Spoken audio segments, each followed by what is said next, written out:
Merci, Monsieur le Président. Chers collègues, le débat d'orientation budgétaire devrait être un moment de clarté. Or, à la lecture de ce rapport, près de 100 pages, on a plutôt le sentiment d'un grand catalogue. Comme d'habitude, il y a une multitude de plans, de conventions, de labels, d'appels à projets, de dispositifs, de feuilles de route, de stratégies, de trajectoires. À force de vouloir tout planifier, tout labelliser, tout communiquer, on finit par noyer la priorité de l'exécutif et surtout la lisibilité du budget. À la fin, l'administré ne comprend plus où va l'argent et nous, parfois, nous cherchons encore la hiérarchie réelle des priorités. Une trajectoire financière qui se tend. Pourtant, les chiffres, eux, sont très clairs. L'épargne brute, 20% en 2024, 17,5% en 2025, objectif 16% sur 2026-2028. La capacité de désendettement passe de 6,3 à 7,4 années, ce sont vos chiffres. Autrement dit, nos marges diminuent. Dans le même temps, vous maintenez un investissement moyen de 790 millions d'euros par an hors fonds européens. Donc l'épargne baisse, la dette augmente, mais l'engagement reste maximal. C'est un choix. Mais c'est un choix qui suppose que tout se passe parfaitement bien. Des recettes fragiles et contraintes. Côté recettes, la prudence budgétaire est plus que jamais nécessaire, vous l'avez évidemment rappelé, TVA quasi stable, plus 0,3%, prélèvement d'illico, 22,1 millions en 2025, estimation 41 en 2026, risque d'écrêtement ou de remise en cause partielle de certaines ressources. Nous bâtissons donc une trajectoire ambitieuse dans un environnement fiscal instable, dépendant de décisions nationales que nous ne maîtrisons pas. Certes, les recettes d'investissement progresseraient en 2026 grâce aux fonds européens, mais ces crédits sont fléchés. Ils ne constituent pas des marges libres, ils ne compensent pas une fragilité structurelle. Une rigidité inquiétante. Le problème, ce n'est pas d'investir, le problème, c'est la rigidité.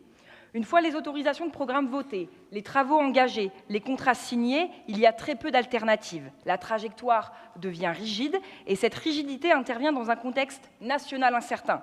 TVA quasi stable, d'illico, pression sur les finances locales. Si les recettes stagnent durablement, quelle marge d'ajustement reste-t-il? Le DOB ne répond pas clairement à cette question et nous avons eu cet échange en commission. Les Jeux Olympiques, une opportunité majeure à sécuriser collectivement. Soyons clairs, nous sommes favorables aux Jeux Olympiques 2030. Oui, ils sont une chance pour notre territoire. Oui, ils peuvent générer de l'activité, de l'attractivité et des retombées économiques positives. Et nous l'assumons pleinement. Mais soutenir un projet ne signifie pas renoncer à la vigilance. Au milieu de ce DOB, il y a un fil rouge évident, les Jeux Olympiques 2030. Ils structurent une grande partie des annonces. Lignes nouvelles, modernisation des gares, infrastructures, feuilles de route environnementale. Quand on regarde concrètement, rénovation de la gare Saint-Charles, rénovation de la gare de Nice, Marseille-Briançon en 3 heures, on comprend que les Jeux jouent un rôle d'accélérateur, et tant mieux. Mais veillons à ce que cet élan bénéficie durablement au territoire, au-delà de l'événement lui-même. Vous annoncez une ligne nouvelle, mais ce que nous constatons aujourd'hui, ce sont des opérations de modernisation du réseau existant, et demeure la question des patinoires de Nice, qui doivent être parfaitement maîtrisées pour éviter toute dérive budgétaire. Permettez-moi une remarque avec le sourire. Nous avons l'habitude des travaux qui commencent à l'heure et finissent en retard. Cette fois-ci, nous allons devoir faire l'inverse, des travaux qui commencent en retard, mais qui doivent impérativement finir à l'heure. Parce que si tout sort en 2031, nous n'aurons pas simplement pris du retard, nous aurons manqué le rendez-vous. Or, quand on fait dépendre une part importante des investissements d'un événement international, le calendrier doit être inattaquable. Un consensus à consolider. Le Parlement régional des Jeux Olympiques donne parfois le sentiment d'un consensus à géométrie variable. Pourtant, sur le principe, nous sommes à vos côtés. Nos élus à l'Assemblée nationale ont voté la loi olympique. Nous croyons en ce projet, mais précisément parce que nous y croyons, nous demandons de la transparence, un pilotage rigoureux, une maîtrise des coûts et un calendrier sécurisé. Les Jeux peuvent être une colonne vertébrale budgétaire, à condition qu'ils ne deviennent pas une ligne de dépendance. Nous voulons réussir les Jeux et nous voulons surtout que les habitants de la région Provence-Alpes-Côte d'Azur en soient les premiers bénéficiaires, avant, pendant et après 2030.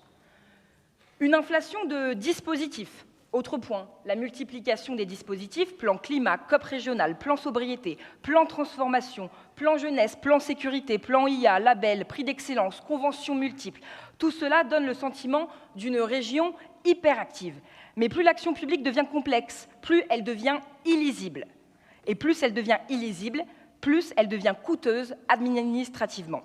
L'usager ne vit pas dans un catalogue de dispositifs, il vit dans une réalité concrète. Transport fiable, lycée rénové, fiscalité stable. Pour conclure, ce DOB présente une région ambitieuse, mais il révèle aussi une épargne en baisse, une dette en hausse, des recettes fragiles, des dépenses ferroviaires structurelles, une dépendance forte au jeu et une rigidité croissante des engagements. Ce que nous demandons n'est pas l'abandon des projets, bien évidemment, nous demandons de la hiérarchisation, un scénario prudent explicite, une ligne rouge financière assumée et une trajectoire capable d'absorber un choc. Pour ces raisons, notre groupe prend acte de ce débat, mais exprime toutefois une opposition à la trajectoire financière proposée. Je vous remercie.